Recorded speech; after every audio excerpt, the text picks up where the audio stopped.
मेरे प्यारे बंधुओं, जय श्री राधे, जय श्री कृष्णा।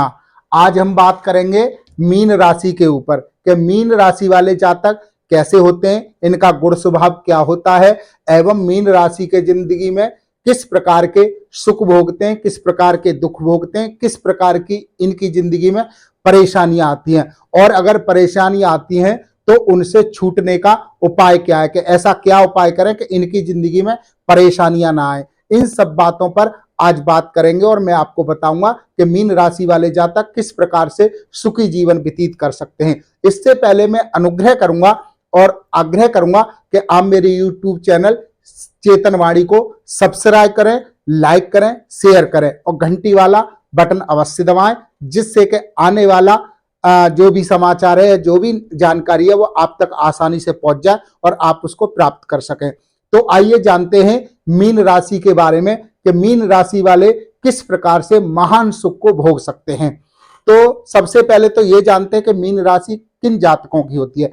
जिन जातकों का नाम दी, दू, था, झा, चा, ची और दे, दो इन अक्षरों से शुरू होता है, उन जातकों की राशि मीन राशि होती है।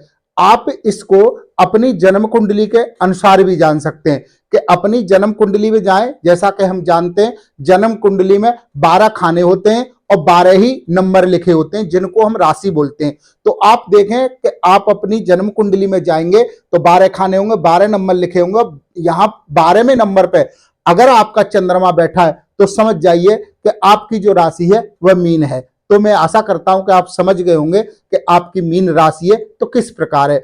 अब बात करते हैं इस राशि का जो चिन्ह है वो मीन यानी मछली है, जुड़वा मछली। और मछली को हमारे सनातन धर्म में बहुत शुभ माना जाता है। इनको दाना खिलाना, चुगाना, इनका पालन पोषण सब तरीके से शुभ होता है। तो इस राशि के जातक भी सुखी जीवन व्यतीत करते हैं और बहुत धार्मिक प्रवृत्ति के होते हैं। दूसरी बात यह जो राशि है, राशि चक्र में 12वीं राशि है और इसका जो तत्व है वह जल तत्व है। तो जल तत्व होने के कारण इस राशि के जो जातक होते हैं बहुत शांत प्रिय होते हैं, एकांतवासी होते हैं एवं गुस्सा ना करने वाले होते हैं। गुस्सा इनको बहुत कम आता है।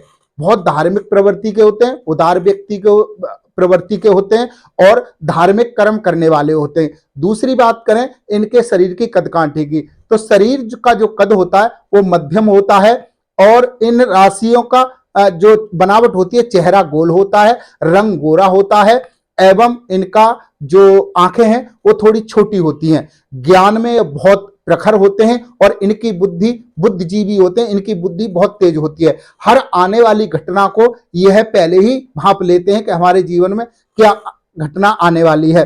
और ये धार्मिक कृत्य करते हैं बहुत ज्यादा, लेखन में और ज्योतिष में, अंक ज्योतिष में, धार्मिक प्रवृत्तियों में, धार्मिक संस्थाओं में और धर्म कर्म से जुड़े हुए काम, महान कर्मकांडी और ये तरह तरह के धर्म कर्म से समाज का भला करने वाला, इस प्रकार के काम करके ये महान धन को भी प्राप्त करते हैं, यश को भी प्राप्त करते हैं, अंत में ये मुक्ति को भी प्राप्त करते हैं।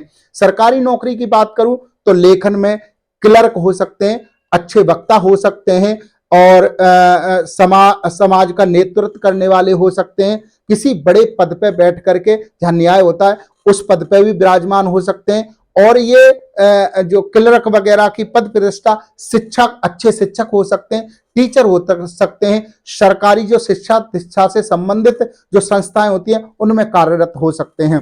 और ये बहुत ज्यादा गुणवान होते हैं, इनके अंदर गुणों की खान होती है और ये बहुत अच्छा स्वस्थ जीवन बिताते हुए जीवन को यापन करते हैं। अगर थोड़ी सी त्रुटि भी है कि अगर इनकी कुंडली में बृहस्पति ग्रह की और भाग्येश यानी 9वां जो घर होता है उसका जो ग्रह है वह ठीक नहीं है कुंडली के अंदर, तो इनको बहुत सारियां कष्ट भी हो सकते हैं, परेशानियां भी हो सकती हैं और इनको ये किसी भी प्रकार का सुख प्राप्त नहीं होगा और ना ही इनको किसी भी प्रकार का लाभ मिलेगा। हानि उठानी पड़ती है। किस प्रकार की हानि उठानी पड़ती है कि इनके शरीर में बात रोग हो सकता है, इनके शरीर में बात रोग हो सकता है जिससे इनको शरीर में नाना प्रकार का कष्ट हो सकता है, गठिया वाई की शिकायत हो सकती है और जोड़ों में दर्द रह सकता है, इनकी जठराग्नि मंद हो जाती है, लिवर से संबंधित समस्याएं होती हैं, डिसीजन लेने की क्षमता कम हो जाती है, दिमाग भी इनका इधर उधर भटकता रहता, एक काम को करने में मन नहीं लगता, घर में भी इनका जो प्यार प्रेम है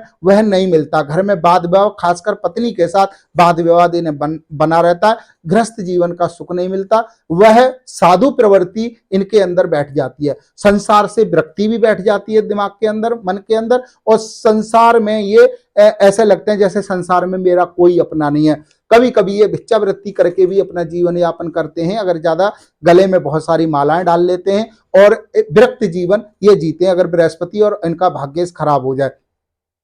और समाज में ये इनको थोड़ा सा ज्ञान प्राप्त कर करके इनको ज्ञान का बहुत अभिमान हो जाता है, जिसको ये आडंबर बना करके समाज में पेश करते हैं, जिससे इनकी ख्याति में, यश में गांठ लग जाती है, अच्छी तरीके से यश व मान सम्मान प्राप्त नहीं हो पाता, आर्थिक स्थिति भी बहुत ज्यादा बढ़िया नहीं होती, संबंध भी इनके प्राप्त नहीं होते, पढ़ाई लिखाई करने की कोशिश करते हैं लेकिन पढ़ाई लिखाई नहीं हो पाती। अगर आपको भी ये समस्या है, ये सारी परेशानियां हैं, इन सब से आपको जूझना पड़ रहा है, तो मैं आपको छोटे से उपाय बताता हूं, आप वो उपाय कर लीजिए, भगवान ने चाहा तो आपकी जिंदगी पटरी पर पड़ जाएगी और आपको लाभ प्राप्त होना।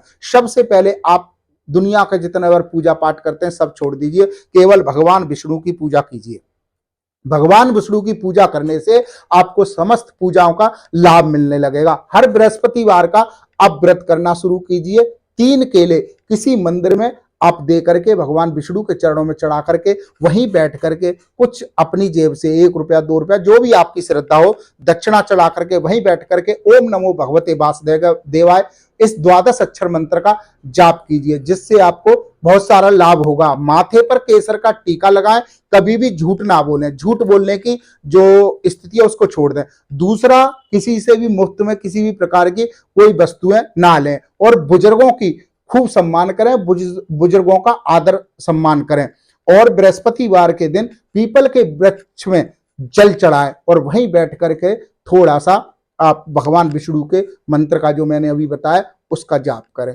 और आप अधिक जानकारी प्राप्त करना चाहते हैं तो आप मेरे स्क्रीन पर दिए हुए फोन नंबर पर कॉल करके भी आप संपर्क कर सकते हैं और आप लाभ प्राप्त कर सकते हैं। इसी के साथ में अपनी वाणी को विराम दूंगा। जय श्री राधे, जय श्री कृष्ण।